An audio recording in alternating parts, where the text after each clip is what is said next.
사무엘상 8장 19절입니다. 19절부터 22절까지 교독하겠습니다.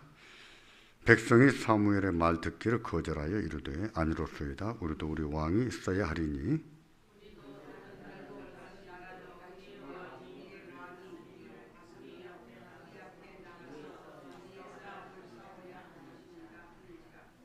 사무엘이 백성의 말을 다 듣고 여호와께 아뢰매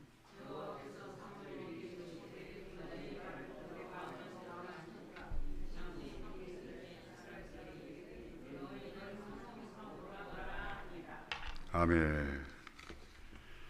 지난 시간까지 해서 사사기를 마쳤습니다. 창세기, 그 다음에 출애굽기, 출애굽한 뒤에 광야에서 40년 동안 보내잖아요. 그래서 출애굽은 광야에 들어오는 데까지 또 시내산하냐까지 말씀을 하는데, 그 다음에 40년 동안에 있었던 일들, 그런 일들을 기록한 것이 민수기지요. 물론 레위기도 있어요. 레위기에는 성전과 제사에 관한 내용들을 기록해 놨죠. 그리고 그 광야 40년 마지막에 기록한 성경이 무엇입니까? 신명기. 신명기. 그리고 신명기 지나가 넘어오면 뭐가 나오죠? 여호수아가 나오죠. 여호수아 주된 내용 무엇입니까? 가나안 땅 정복과 땅 분배지요. 여호수아 끝난 다음에 뭐가 나옵니까? 여호수아 다음에 사사기가 나오죠. 사사기가 나오고, 사사기는 약 한 350년, 360년 이런 정도의 기간으로 봅니다. 근데 우리가 지난번 시간 사사기를 배웠지만, 사사기 마지막에 두 사건은 연대적으로 말하자면은 언제 거라고 했습니까? 사사기 초기의 사건이에요. 근데 사사기를 기록한 분, 사무엘로 봐요. 이제 사사기를 기록하면서 다른 건 다 연대순으로 기록했는데, 이 마지막 두 사건만큼은 300년 전 사건을 제일 뒤에 갖다 기록해 놓은 거예요. 거기에서 중요하게 반복적으로 말하는 것이 무엇이었던가요? 그때는 이스라엘에 왕이 없으므로 백성이 자기 소견에 옳은 대로 행하였더라. 이 말씀이 반복돼서 나옵니다. 그거 잘했다는 거예요? 잘못했다는 거죠. 그러니까 자기 속에는 옳은 대로 행한 것은 잘못된 거예요. 그러니까 그 말은 하나님 말씀을 따라서 세우지 않았다, 그 얘기예요. 그냥 자기 생각이 옳으면. 그러니까 미가의 어머니 같은 일, 미가 같은 일, 또 단지파 같은 일, 그렇죠. 저 간략간략하게 하니까 그게 뭔 내용인가 이러신 분들은 다시 찾아보셔야 돼요. 지난번에 다 자세히 얘기한 거예요. 그리고 또 하나가 레위인의 첩사건. 그 레위인의 첩이 불륜을 저질러서 친정으로 가버렸어요. 친정에 가서 달래서 레위인이 데리고 오는데, 오다 보니까 해가 져요. 그 땅이 여부수 땅이에요. 이방인입니다. 그래서 이방인 땅에 거하기보다는 내가 이스라엘 땅에 들어가서 가겠다 하는 마음으로 해가 져도 부지런히 왔어요. 그 땅이 누구 지파 땅이죠? 베냐민 지파 땅이었죠. 왜 여부수 사람들의 집에 들어가지 않고 왜 베냐민 지파 하나님 백성들의 집에 들어가서 머물라고 했을까요? 왜 그렇게 했어요? 그게 더 안전하고 그게 더 좋으리라 생각한 것입니다. 그게 옳다고 생각한 것입니다. 맞아요. 그게 좋아요. 근데 그날 밤 무슨 일이 있었습니까? 베냐민 지파의 불량배들이 그 첩을 끌어내가지고 밤새도록 욕을 보이고, 아침에 보니까 그 첩이 그 노인 집 앞에 죽어 있었잖아요. 그래서 그 첩의 몸을 12동강에서 이스라엘 12지파한테 보내면서 11지파 대 베냐민 지파 사이에 전쟁이 나잖아요. 이게 누구에게서 일어난 얘기입니까? 하나님 백성들에게서. 이게 말이 됩니까, 이게? 말도 안 되는 일이 일어난 것이죠. 왜 그런 일이 일어났을까요? 이스라엘에. 왜 그랬을까요? 그때에 뭐가 없으므로? 왕이 없으므로. 자기 속에는 옳은들. 그러니까 자기 속에는 옳은들 행한 것은 굉장히 부정적인 거예요. 잘못된 거예요. 사사기가 끝나면 뭐가 나옵니까? 룻기가 나오죠. 룻기는 사사시대예요. 같은. 그러면 사사기가 끝난 다음에 룻기는 사사시대고 그 다음에 또 뭐가 나옵니까? 사무엘이 나오죠. 사무엘도 제사장이지만 또 사사지요. 물론 사무엘의 아들들이 세습해서 사사가 됩니다. 근데 마지막 사사 그러면 우리가 일반적으로는 사무엘을 말하죠. 그래서 사무엘서에서는 1장부터 12장까지는 사무엘에 관한 얘기가 나오지만 그 다음에 누구에 관한 얘기가 나옵니까? 사울 얘기가 나오고 그게 사무엘상이고 사무엘 하에 가면은 다윗 얘기가 나오죠. 그러니까 사울왕과 다윗왕 얘기가 나와요. 그러니까 사무엘상부터 벌써 어느 시대가 도입된 겁니까? 왕정 시대가 도입된 거예요. 열왕기는 바로 거기에 이어지는 거예요. 열왕기는. 열왕기 상하는 연대순입니다. 연대순으로 가는 거예요. 그리고 역대기와 열왕기를 읽으면서 느꼈던 게 무엇입니까? 여러분들 열왕기도 보셨을 것이고 역대기도 보셨어요. 느꼈던 게 뭐죠? 내용이 거의 비슷하다는 거예요.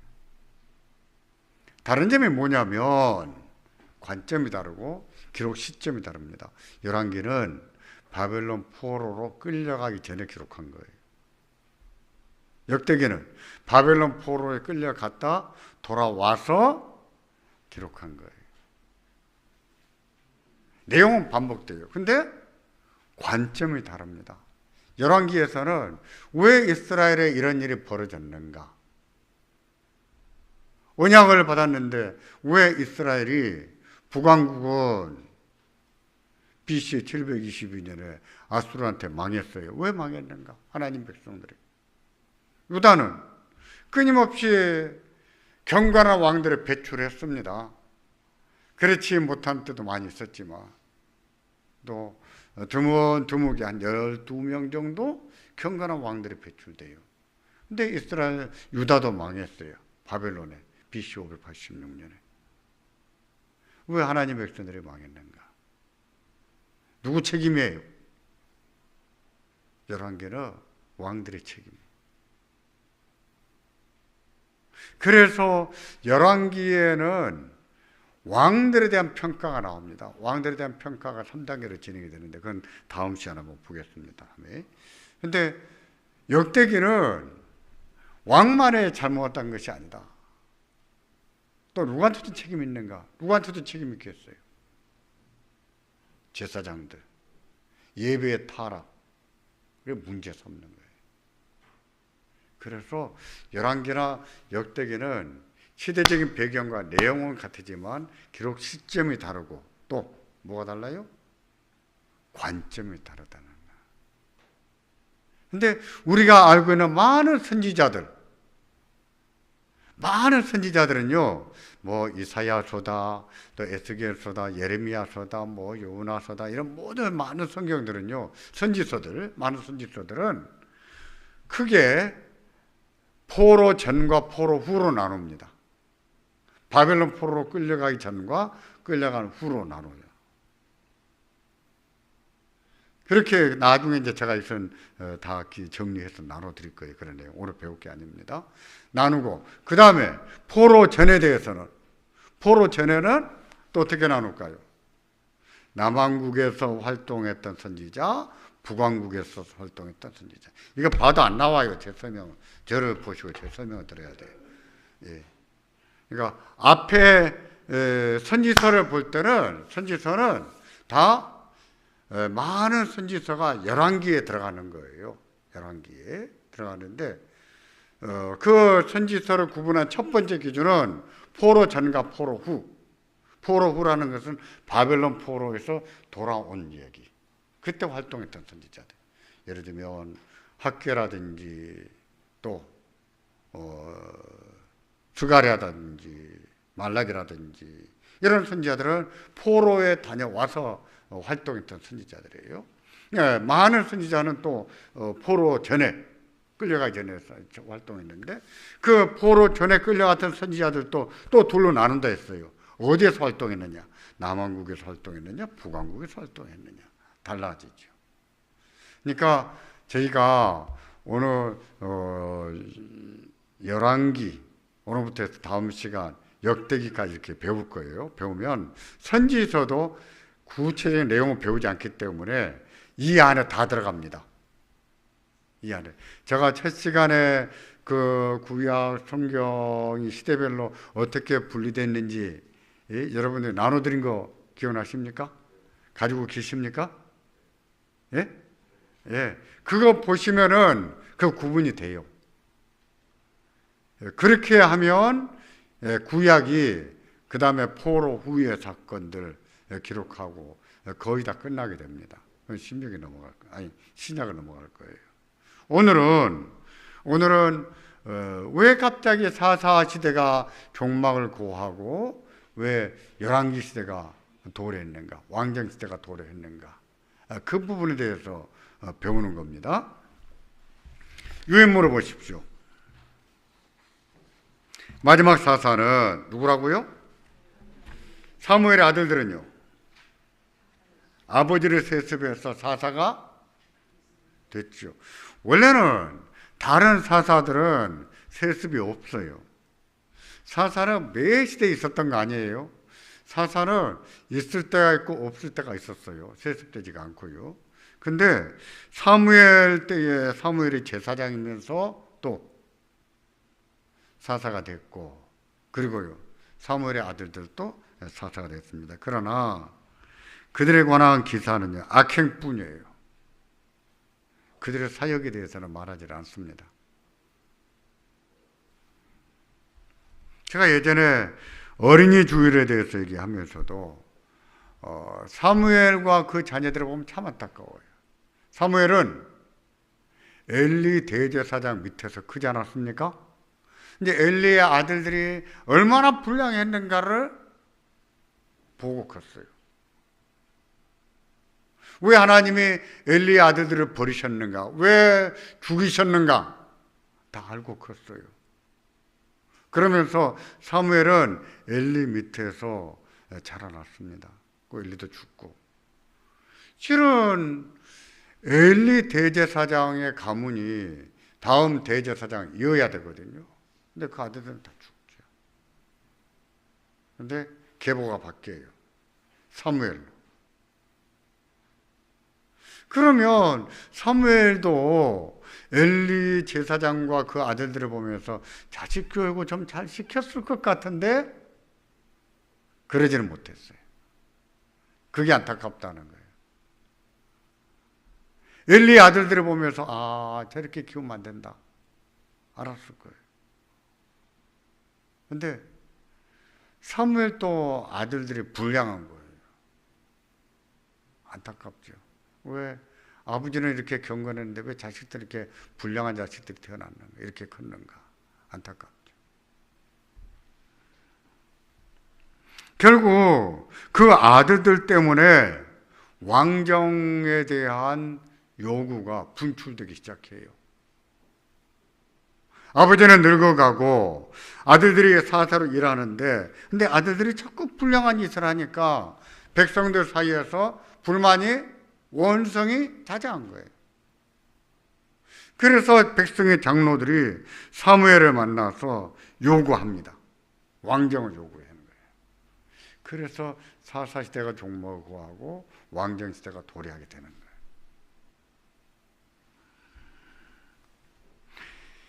그러기 전까지는 이스라엘은 주변국과 달리 주변국은 다 왕정을 이미 도입했어요.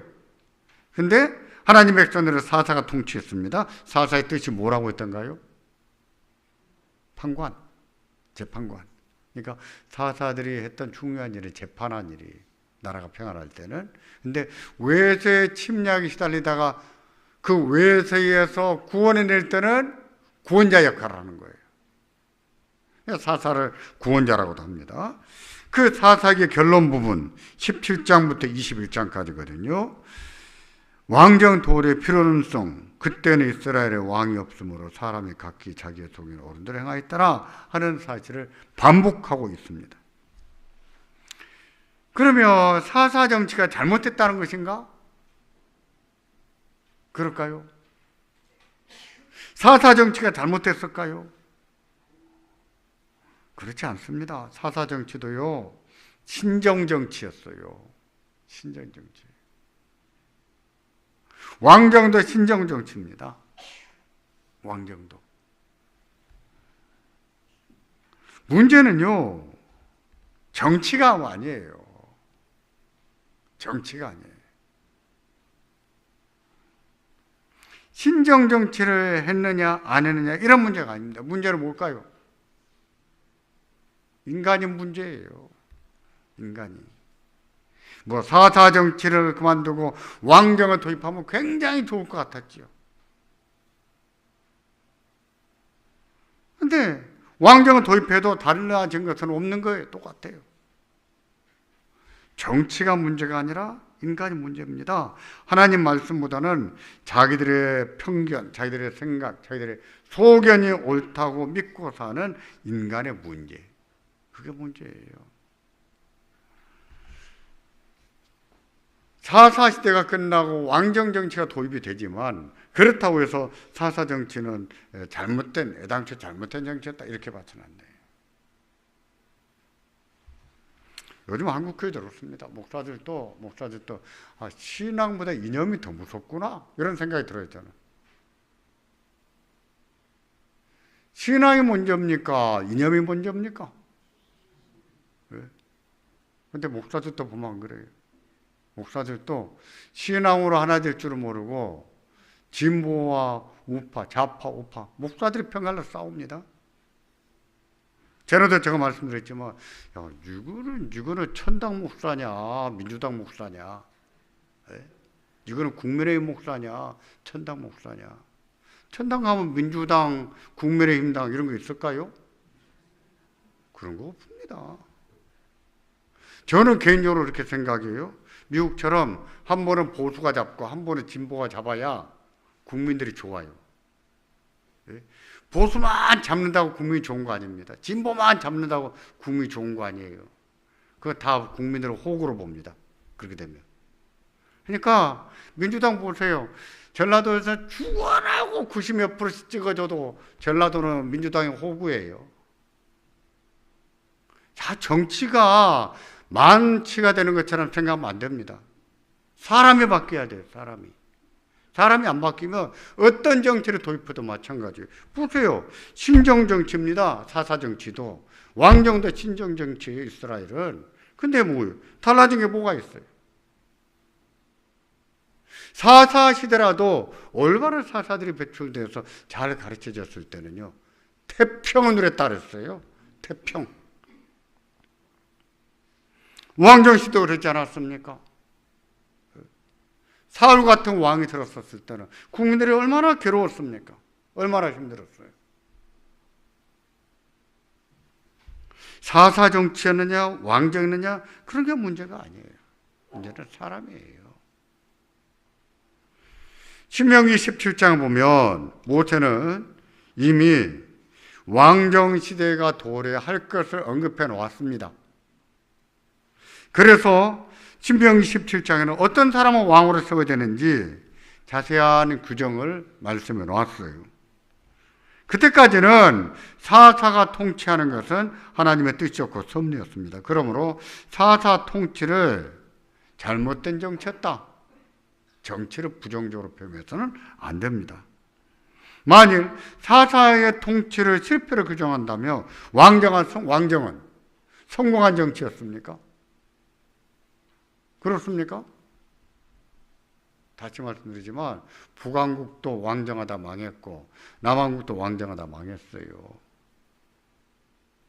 그러므로 사사기의 결론부에서 그때는 왕이 없으므로 왕정의 도래 필연성을 얘기하고 있다고 해서 사사정치는 잘못 정쳤다 이렇게 표현해서는 안 된다는 겁니다. 정치가 문제가 아니라 뭐가 문제라고요? 사람의 문제입니다. 하나님 백성에게 왕정시대가 도래하게 된 것은 누구 때문이었다고요? 사무엘의 아들들 때문이었습니다. 사무엘이 늙었을 때 그의 아들들을 사사로 세워놨는데 아버지의 행위를 따르지 않고 재판하는데 뇌물을 받고 하는 거예요. 율법에 재판관들에게 부단히 요구한 것이 무엇입니까? 뇌물을 받고 재판을 굽게 하지 마라 하는 거였죠. 근데 누구는 그렇게 했습니까? 사무엘의 아들들은 뇌물을 받고 그랬던 재판을. 그런 것은 금방 티가 나지요. 백성들의 불만이 너무나 쉽게 쌓여갈 수밖에 없는 거예요.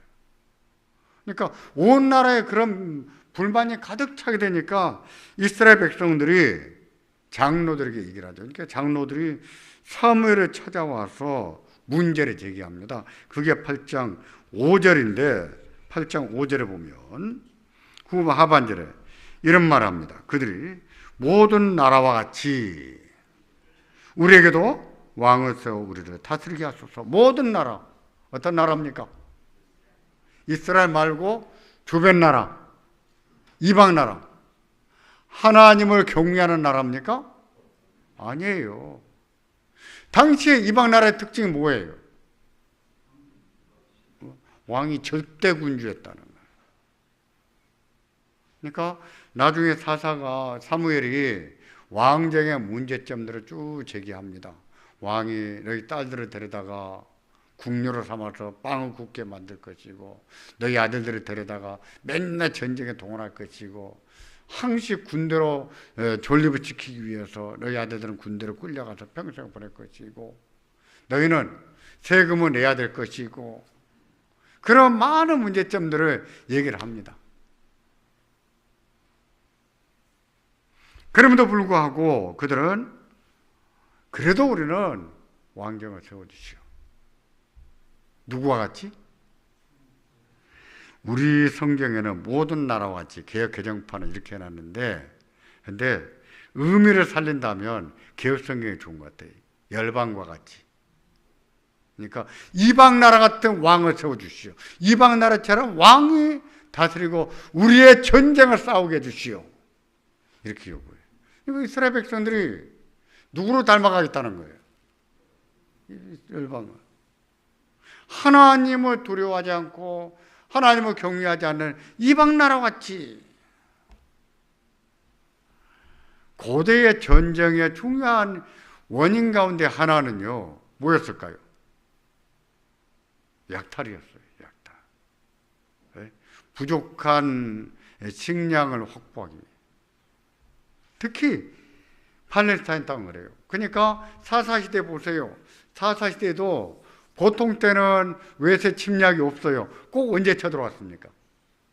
수학기에 쳐들어왔어요. 수학기에 쳐들어와서 그 농사정을 다 뺏어갔던 거예요. 그러니까 그런 왕 하나 세워놓으면 잘 먹고 잘 살겠거든요. 뭐 하지 않아도. 하나님 말씀을 지키지 않아도. 하나님 말씀 따라 살지 않아도. 왕정을 요구하게 된 배경에는 그런 게 있는 거예요. 하나님 말씀대로 사는 것은 귀찮고 왕 하나 세워놓으면 우리도 이방 나라처럼 왕이 전쟁에 이겨서 뺏어먹고 살고 이런 게 좋은 거죠. 사실 제가 이런 내용은 오래전에 이미 다 가르친 거예요. 다 설교했던 내용이고 그렇습니다.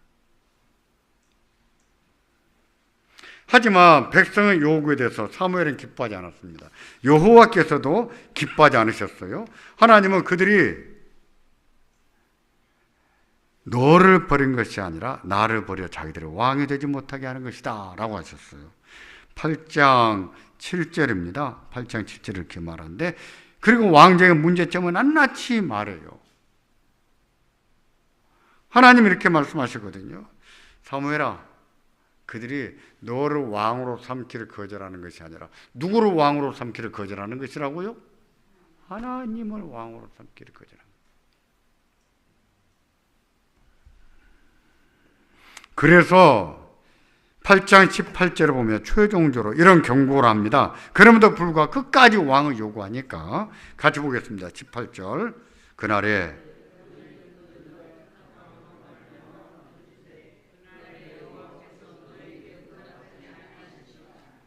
그날에 너희는 너희가 택한 왕, 그렇게 너희가 왕을 요구했지, 왕을 세워주는데 그 왕 때문에 못 살겠다고 부르짖게 된다는 거예요. 왕 때문에 못 살겠다.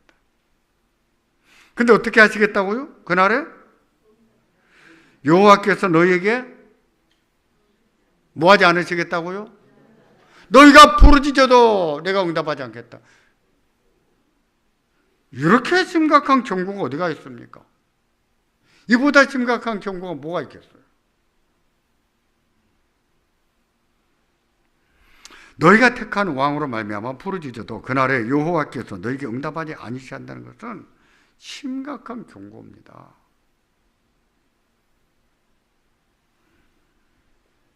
이렇게 경고했으면 어떻게 했을까요? 아이고 하나님 우리가 잘못했습니다. 우리 더 이상 왕정 요구하지 않겠습니다. 하나님은 하라는 대로 하겠습니다. 그래야 되는 거 아니에요? 그렇죠?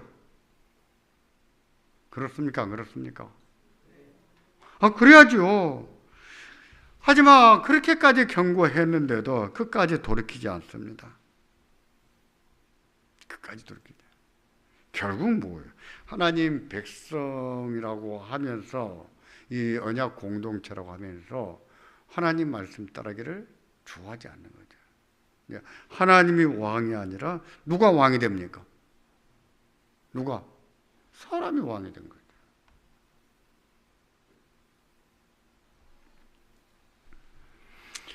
그런 것을 보면 오늘날의 교회 안에서 이런 모습을 얼마든지 찾아볼 수 있는 거예요.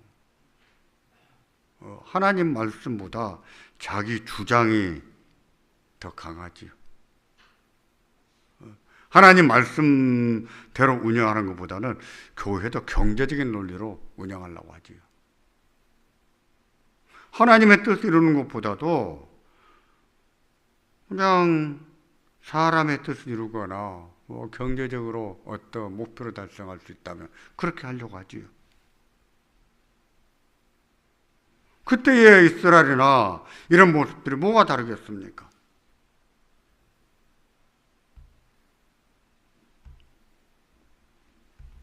우리가 사사기를 옛날 이야기로 보면 안 됩니다. 옛날 얘기로 보면 안 돼요.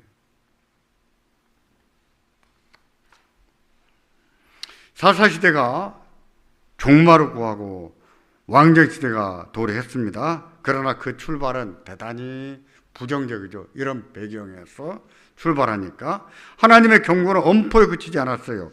백성이 요구한 대로 다 해줬습니다. 그래서 세워진 왕이 누구였습니까? 사울은 어느 지파예요? 창세기 49장에 근거하면 베냐민 지파가 왕을 배출할 수가 있습니까? 없죠. 왕은 어느 지파에서 나와야 됩니까? 유다 지파에 나와요. 또 나온다면 에브라임 지파에서 나오죠. 요셉 지파에서. 그런데도 베냐민 지파 사람 사울이 왕이 됐다고 하는 것은 그 왕조는 태생적인 한계가 있을 수밖에 없다는 것을 보여주죠. 다시 말해서 하나님의 언약이 없는 지파예요. 그 지파에서 왕을 세웠습니다.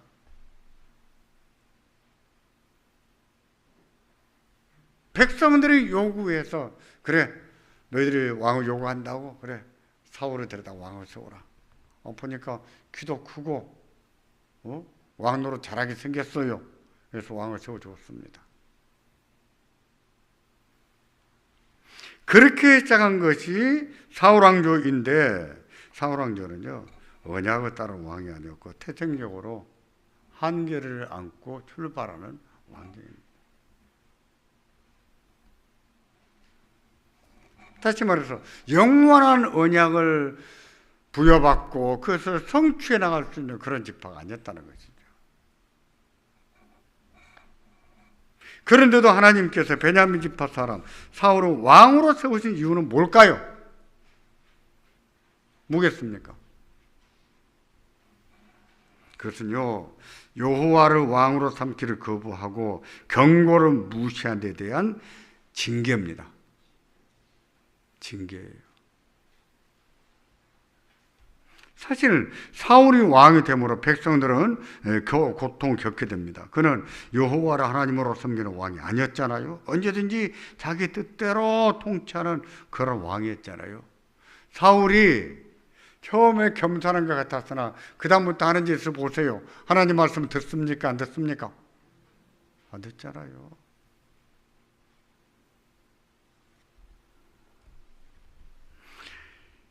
하나님은 왜 그런 사람을 왕으로 세웠을까요? 태생적으로 한계가 있습니다. 처음부터 유다지파 안 해주셨어요.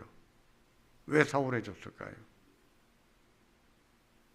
그것은 그 백성에 대한 하나님의 징계지요. 징계예요.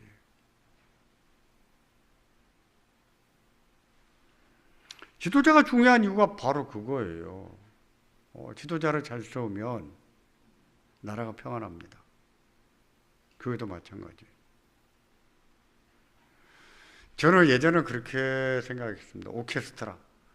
오케스트라가 한 사람 한 사람이 얼마나 연주를 잘합니까? 음악이 대가들 아닙니까? 바이올린은 바이올린, 첼로면 첼로, 뭐 모든 악기 분야에서 대가들 아니에요. 그렇죠? 그런 사람만 뽑아나는데 지휘자가 따로 필요할까요? 필요하겠습니까? 저는 필요 없는 것 같았어요. 근데 지휘자에 따라서 그 모든 악기를 조율해내고 모든 음을 만들어내고 음악이 달라져 버리잖아요. 그렇죠? 지도자가 그렇게 중요해요. 교회가 지도자를 잘 세운 것이 이렇게 중요한 거예요.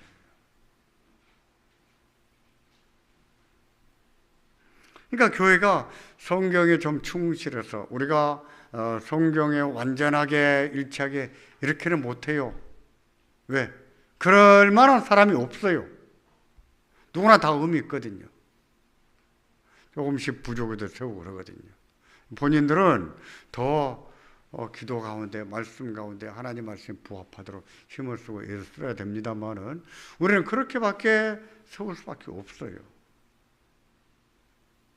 근데 지도자를 잘못 세우면 교회는 혼란에 빠집니다. 혼란에. 제가 한두 번 말씀드린 적이 있지만 교회는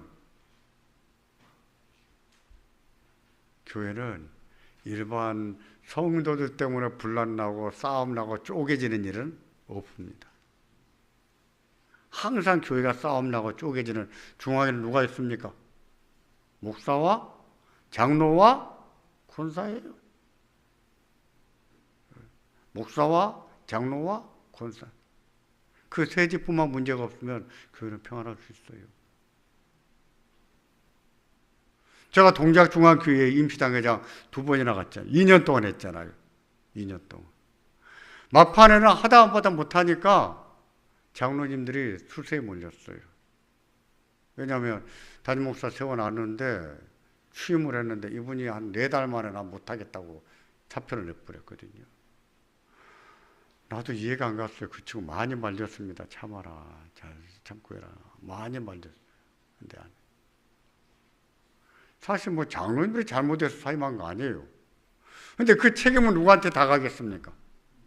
장로들에게 가요. 그러니까 장로님들이 완전히 콘에 몰렸어요.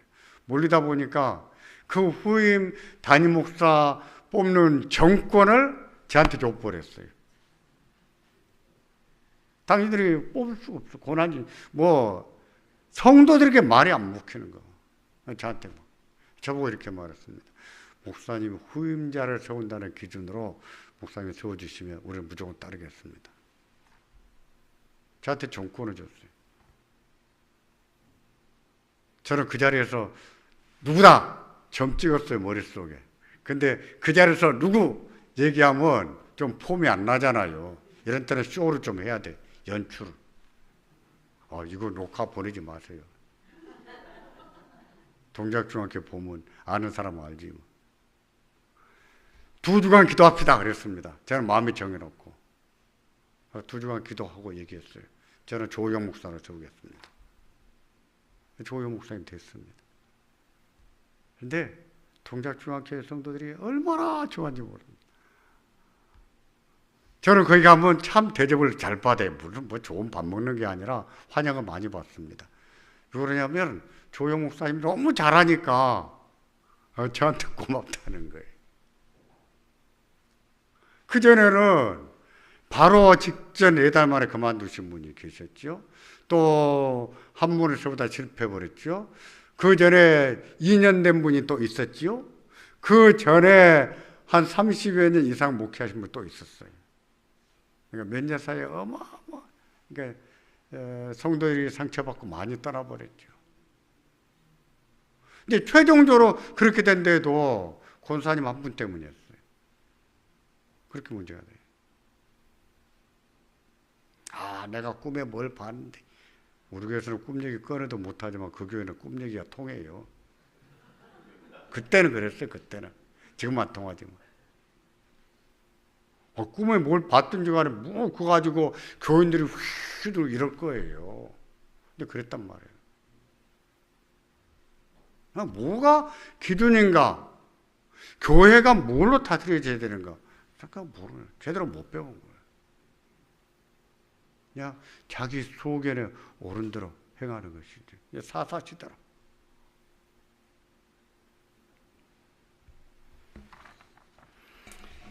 그러면 왕정은 부당한 정치였는가? 그런 배경에서 출발했습니까? 애초에 출범하지 말았어야 됐는가? 그렇지는 않습니다. 문제는 하나님 백성이 여호와를 왕으로 삼지 않고 열방과 같은 왕, 이방 나라 같은 왕을 요구했다는 것이 문제예요. 만일 왕정을 부당한 정치로 여길 것 같으면 신명기 17장에 말하는 왕정은 무엇입니까? 신명기 17장에 필요가 없는 것이 되죠.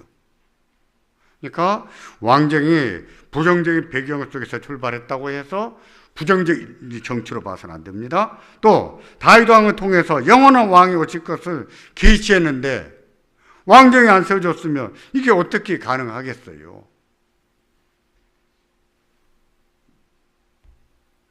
보세요. 사사시대가 세습이 되는 건 아니었지만 사무엘 때 와서는 세습이 됐다고 하지 않았습니까? 사무엘은 어느 지파입니까? 제사장이 된 것을 보니까 레위지파 사람이지요. 만일에 그런 세습이 돼서 세습 됐다면 레위지파에서는 영원한 언약이 나올 수 있습니까? 영원한 왕이 나올 수 있습니까? 없죠. 창세기 49장에서는 이미 영원한 언약은 어느 지파에게 부여된 거예요? 유다 지파에게. 결국 사울 왕이 그렇게 끝나고 다윗이 왕으로 세워짐으로 유다 지파가 서지요.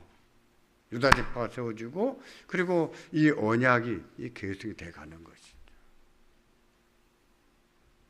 그러고 보면 성경이 뭐 창세기 출애굽기 레위기 다 분리되어 있다고 해서 다 따로따로 하는 것이 아니에요. 구슬이 서말이라도 꿰어야 보물이 되잖아요. 예? 그런 것처럼 성경 66권은요 보석과 같아요. 이렇게 잘 꿰면 큰 보물이 되는 것처럼 성경이 그렇습니다.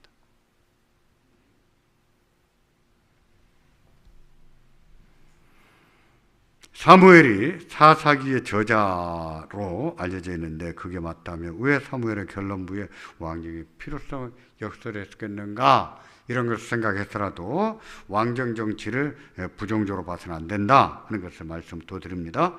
앞에서 말씀드린 것처럼 정치가 문제가 아니랬어요. 사사 정치나 왕정 정치나 다 신정 정치라고 했습니다. 문제는 뭐라고요? 사람이 문제예요. 하나님께서는 출애굽한 이후에 모세를 통해서 시내산 언약을 세우시고 하나님 백성들에게 언약을 주셨습니다. 그리고 가나안 땅에 들어가는 백성들에게 언약을 새롭게 해서 들여보냈어요. 그 새롭게 한 언약이 뭐예요? 신명기. 신명기에 왕정에 대해서 말씀해 놨잖아요. 그런 점에서도 왕정 정치는 하나님의 언약을 따른 것이었다, 이렇게 봐야 됩니다. 사무엘은 백성이 요구한 대로 사울을 왕으로 세우면서 또 언약을 새롭게 했습니다. 사울을 세우면서도. 그게 사무엘 12장이에요. 사무엘 12장은 집에 돌아가시면 한번 읽어보십시오. 제가 정리를 해놨어요. 1절부터 5절까지는 사무엘의 고별사입니다. 그의 결백을 회고하면서 말합니다. 내가 제사장으로 있으면서 사로 있으면서 누구 것을 뺏어 먹은 적이 있었느냐, 이런 얘기를 쭉 합니다. 그 다음에 6절부터 11절까지는 이스라엘의 역사를 개관해요. 출애굽 사건과 여호와의 구원을 회고하고 왕이 없던 시절 사사를 통한 여호와의 신실하심을 강조합니다. 12장 6절부터 11절까지, 그리고 12장 12절부터 15절까지 백성이 요구한 대로 왕을 세워줬다 얘기를 하는 거예요. 너희가 왕을 요구했지? 그래, 왕을 세워줬다. 그러니 여호와를 경외하며 그 명령을 거역하지 마라. 그 얘기 한마디 더 해요. 16절부터 18절까지는 왕을 요구하는 게 열방 같은 왕, 다시 말해서 왕정 도입이 문제가 아니라 여호와를 왕으로 삼기를 거부하고 열방 나라 같이 세상 나라 같은 왕을 요구하는 게 어떻게 잘못되는가, 왜 잘못됐는가, 그건 정말 잘못됐다 하는 것을 설명해 왔는데, 그건 정말 잘못한 것이다 하는 것을 입증해 보입니다. 그게 뭐냐면 이적인데, 그때가 비가 오는 때가 아닌데 비가 오게 하는 이적을 베풀지요, 사무엘이. 그때서야 백성이 자기들이 잘못한 것을 회개하면 돌이킵니다. 아, 우리가 잘못했구나. 그때서야 돌이켜요, 이적을 보면서. 그러면서 마지막 20절부터 25절까지 오직 여호와만을 섬기라고 권면하고, 12장에서 사무엘이 사울을 왕으로 세우면서 언약을 새롭게 갱신해 준 거예요. 그 다음에 누가 나오겠습니까? 사울이 나오고, 그 다음에 누가 나옵니까? 다윗이 나오고. 사울은 사무엘상에서 나오고, 다윗은 사무엘 하에서 나오고. 다윗이 죽은 다음에 누가 왕이 됩니까? 솔로몬이 죽은 다음에는 아들 르우벤이 돼. 아니에요, 르호보암이 되지요. 르호보암 때에 나라가 쪼개져 버리지요. 북왕국과 남왕국 나눠지지요. 그래서 남왕국은 한 지파, 유다 지파, 엄밀히 말하자면 유다 지파와 일부 베냐민 지파가 그리 들어갑니다. 그리고 나머지 11지파, 10지파와 베냐민 지파와 일부가 되겠지요. 그들이 북왕국이 되지요. 북왕국은 누가 왕이 됩니까? 여로보암.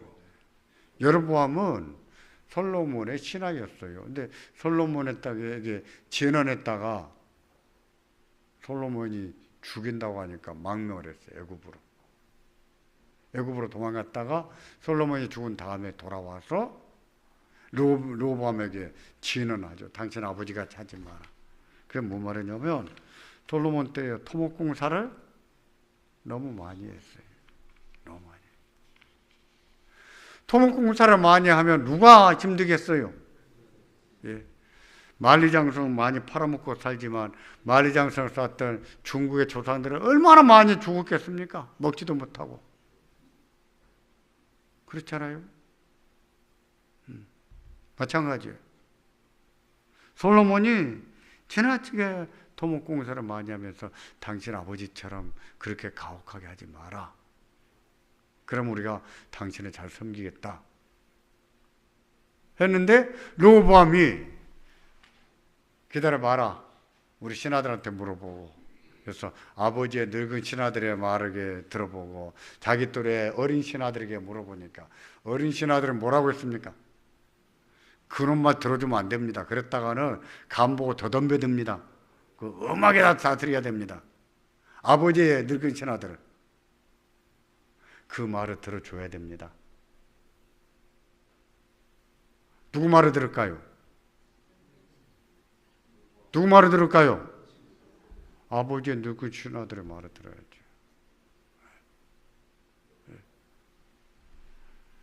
젊은 자의 지혜와 어른들의 지혜가 다른 거예요. 이런 것이. 그래서 신약에 넘어오면은 감독이라는 말과 장로란 말로 구분이 됩니다. 근데 어떻게 엄밀하게 구분했는지는 자세히 알 수가 없어요. 근데 학자들은 이렇게 말합니다.